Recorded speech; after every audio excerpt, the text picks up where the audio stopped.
Bonjour, je m'appelle Aude-Pierre, j'ai intégré le cycle préparatoire polytechnique en septembre 2014 avec la promo 21.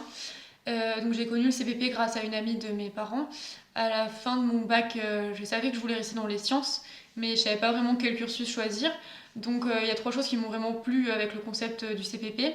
La première des choses, ça a été le fait de pouvoir accéder à des écoles d'ingénieurs sans passer de concours, mais d'avoir en même temps accès à tout ce que peut offrir une prépa classique, comme la méthode de travail, la rigueur ou encore le contenu scientifique très riche. La deuxième chose que j'ai beaucoup aimé, c'était le stage à réaliser au bout des 2 ans. Je trouvais que c'était une belle manière de conclure ces 2 années de travail et que c'était très valorisant d'avoir déjà réalisé une première expérience professionnelle avant même d'intégrer l'école d'ingénieur. Et enfin, j'ai beaucoup aimé le fait de pouvoir choisir sa spécialisation seulement après 3 semestres de tronc commun. Parce que je trouve que ces 3 semestres laissent vraiment le temps au projet de mûrir. Parce qu'on acquiert vraiment de nouvelles connaissances scientifiques, on développe aussi notre culture scientifique. Donc pour les personnes qui n'étaient pas certaines de l'école qu'elles allaient demander par la suite, je trouvais que c'était un bon moyen de pouvoir prendre le temps de réfléchir, aussi de discuter avec les anciens élèves lors des journées des anciens, etc. Donc ça, c'était un point très bénéfique. Ce qui m'a aussi plu une fois que je suis rentrée au CPP, c'est vraiment que je me suis rendu compte qu'on était dans une ambiance de travail privilégiée.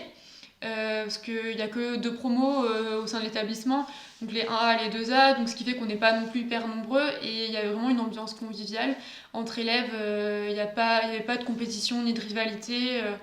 Bien entendu, au bout des 2 ans, on voulait savoir qui avait demandé quelle école, pour savoir où se positionner, mais je veux dire, il y avait pas de mauvais coups ou quoi, et justement, on était plus là à travailler ensemble, à être soudés, et par exemple, il y avait des salles disponibles à l'école pour travailler le soir ensemble, et il y avait pas mal de personnes qui restaient, et c'était vraiment très sympa. L'autre chose que j'ai trouvé vraiment très agréable au CPP, c'était le suivi pédagogique et l'accompagnement des professeurs.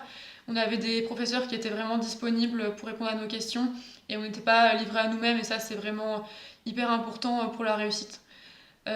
Ensuite, une fois que j'ai fini la prépa, j'ai intégré l'école nationale supérieure de géologie de Nancy, donc juste au-dessus de la prépa des INP. J'ai intégré en septembre 2016 pour 3 ans. Et j'ai réalisé mon stage de fin d'études de mars 2019 à septembre 2019. Donc j'ai réalisé ce stage chez Sol Expert France, qui est une petite entreprise située à Brabois, au-dessus de l'école de géologie. La maison mère est située en Suisse, à Zurich. J'ai réalisé ce stage pendant du coup 5 mois et demi. Et on m'a fait une offre d'embauche avant même la fin du stage et avant même du coup d'être diplômée en septembre 2019. Donc j'ai accepté cette offre et actuellement donc, je suis ingénieure chargée d'affaires chez Sol Expert France. Donc je travaille dans le domaine de l'instrumentation et des essais in situ en hydrogéologie et en géotechnique.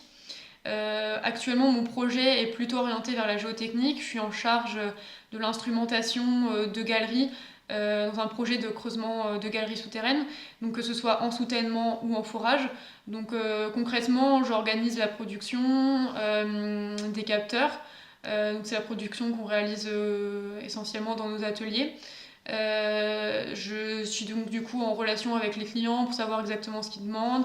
Je suis en charge de la rédaction des rapports, que ce soit les rapports préliminaires pour expliquer comment on va mettre en œuvre la réalisation du chantier, ou que ce soit les rapports d'installation justement après l'installation des capteurs ou des systèmes en forage sur le chantier. Donc ça, c'est globalement toute la partie ingénieur, organisation de production, suivi de planning, etc. Mais j'ai aussi une grosse partie plutôt vraiment terrain, parce qu'en fait on n'a pas de technicien chez Sol Expert, c'est vraiment nous, les ingénieurs, qui allons sur le terrain pour instrumenter. Donc je suis vraiment amenée à faire parfois des grosses semaines de terrain. Par exemple, les semaines de rush, ça peut être 80% du temps sur chantier et 20% seulement au bureau. Donc ça, c'est vraiment quelque chose qui me plaît beaucoup dans mon métier aujourd'hui, c'est d'avoir 2 casquettes, quoi. Vraiment une casquette plus bureau et une casquette vraiment chantier, terrain, réalisation, parce que là, c'est vraiment nous qui faisons. On n'est pas juste là pour assurer le suivi de chantier. C'est vraiment nous qui mettons les mains à la pâte, si je puis dire. Donc ça, je trouve ça hyper intéressant et du coup, ça fait que mon métier aujourd'hui est vraiment diversifié. Donc tout ça pour dire qu'un ingénieur, c'est aussi un statut, mais qu'après, il y a tellement de possibilités derrière, selon le type d'entreprise, selon votre profil, le type de contrat, etc. On n'est pas tous amenés à faire la même chose. Et aussi, ce qui me plaît actuellement, c'est que c'est un métier où aucune semaine ne se ressemble réellement. Et comme on travaille sur des chantiers qui sont à l'avancement, on intervient à des instants T dans le creusement et ça peut tomber un peu n'importe quand. Des fois, ça tombe de nuit, on est prévenu à l'avance. Mais ce que je veux dire, c'est qu'il faut être faut être capable de pas mal s'adapter. Et c'est assez stimulant et assez challengeant d'avoir des semaines qui ne se ressemblent pas. Parfois c'est un peu difficile, mais je trouve que même dans la vie de tous les jours, ça aide d'être confronté à des situations pas forcément habituelles où il faut s'adapter. Je pense que c'est hyper bénéfique. Donc voilà, j'espère que cette présentation vous aura plu et je vous souhaite à toutes et tous de très bonnes JPO.